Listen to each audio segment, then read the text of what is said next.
အငိုရောင်ကော်ဖီဆိုင်လက်ပတ်နိုင်လေးဆက်ရက်သွားတဲ့နေ့ပေါ့ချစ်ရသူပြောခဲ့ဘူးတဲ့တန်တရာအဆက်ဆက်ဟာ3နှစ်နဲ့တင်တက်တန်းကုန်ခဲ့တယ်အိမ်ရှိကပြိုးခင်းလေးတဲ့အငိုရောင်ပန်းတွေပွင့်နေတတိယစိတ်ဟာနေနဲ့ညမရွေဘူးဘာမှမတတ်နိုင်တဲ့ဘဝထဲဘယ်ပြန်လာချင်မှမလဲဆူတောင်းတွေဟာလည်းတတ်နိုင်ခြင်းရဲ့လို့မမီးမှန်းမသိခဲ့ရရောအမှန်ပါဟိုးဝေးကြီးစီကိုခြေလမ်းပေါင်းများစွာလှမ်းပြီးထွက်ခွာသွားခဲ့သူကနေဖြစ်ပေမဲ့မောပတ်ကျန်နေခဲ့သူကငါဖြစ်ခဲ့ရတယ်ဟုတ်ပါတယ်ကျွန်တော်ကမွေးရပါနှလုံးအားနေပါတယ်ဒီအပိုင်းအစင်ပြေးရလားသူနဲ့ရောအစင်ပြေးရလားတန်ရောစင်ကြောင့်သာမေးရတာပါမင်းကပျော်ပျော်နေတဲ့သူပဲငါတို့ရဲ့ဝေးကွာရခြင်းတန်ဖိုးရှိမှာပါချစ်ချင်းမြတ်တာနဲ့တဘွားစာလွဲခဲ့ပြီးအချစ်ဦးနဲ့ကထာဝရလွဲခဲ့ရသူဘယ်ဘွားရောက်ရောက်နှုံအားကောင်းလေးတွေတိုင်းစိတ်ချလက်ချသာထားခဲ့ပါသူတို့ဟာဝေကျွေးမကြေရှင်သူတွေပြောပြခြင်းနဲ့အကြောင်းတွေရှိတယ်တီလဲမသိစေချင်ဘူးငါရင်နဲ့ပေါ်သွားဖို့အတွက်လောက်နဲ့မင်းဝမ်းနေရတယ်ဆိုရင်ဘယ်တရားပါမလဲ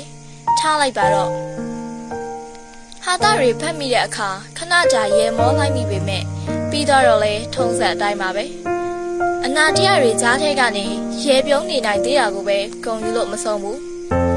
ကြွေကြခါနီးတိရွက်လေးတွေမြင်ရင်ကျွန်တော်ကိုတတိယပါပြီးတော့သူတို့နောက်ဆုံးကြွေကြသွားတဲ့အချိန်ထိစောင့်ကြည့်ပါ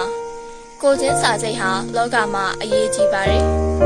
ကြပြရေးနေတာမဟုတ်ဘူးစာစီပြနေတာမဟုတ်ဘူးမျက်ရည်ဟာလူနဲ့တဲ့ကြောင်နောင်လာနောက်သားတွေနားလည်နိုင်စေဖို့ဘဝနဲ့ရှင်ပြီးအသိပညာပေးနေတာမုတာဝါကြောင့်ဝေရမဏိတိတ်ခါပဒံတမာတိယာမိမြတ်စွာဘုရားစီမှာအာမပန်းနေခံခဲ့ပြီအခုကစလို့ရှေ့လျှောက်မချစ်တော်ဘူးလို့ပဲဖြစ်ပဲမင်းနဲ့တော်မှဝေးခဲ့ပြီးမှတော့ငရဲဆိုတာလဲပန်းနဲ့ပေါက်တော့ပဲရှိမှာပေါ့ချစ်တော်အတေးအဖွဲဆုံးရှုံးမှုလေးတွေအတွက်မျက်ရည်တွေကိုဖော်ဖော်တီးတီးမသုံးပါနဲ့တကယ်တမ်းဆုံးရှုံးမှုအစ်စ်တွေနဲ့ကြုံတဲ့အခါသူတို့ကပဲဆေးတစ်ခွက်အဖြစ်ရှိနေပေးမှာ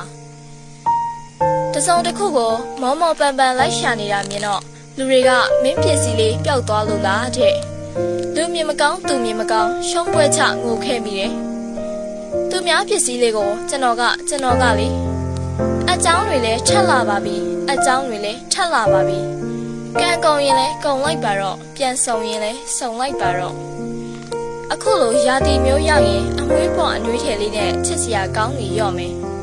ပွဲတော်ရက်တွေရောက်ပြီဆိုရင်လိုချင်တာတွေပူဇော်ပြီးစူပုတ်နေရော့မယ်ချစ်တော်မျက်စိနဲ့ကြည့်တော့ကြည်နူးစရာသို့တော်ညာလွမ်းတဲ့စိတ်နဲ့ချင်းကပ်ကြည့်ပြန်တော့ပုံရိပ်မှန်သမျှကနာကျင်စရာငါညီရဲ့ဒီတစ်ခေါက်တော့ကော်ဖီတစ်ခွက်ပဲချကွာမင်းအမကအကိုကိုစိတ်ဆိုးနေပုံရတယ်တသက်လုံးဘယ်တော့မှပြန်မလာတော့ဘူးတဲ့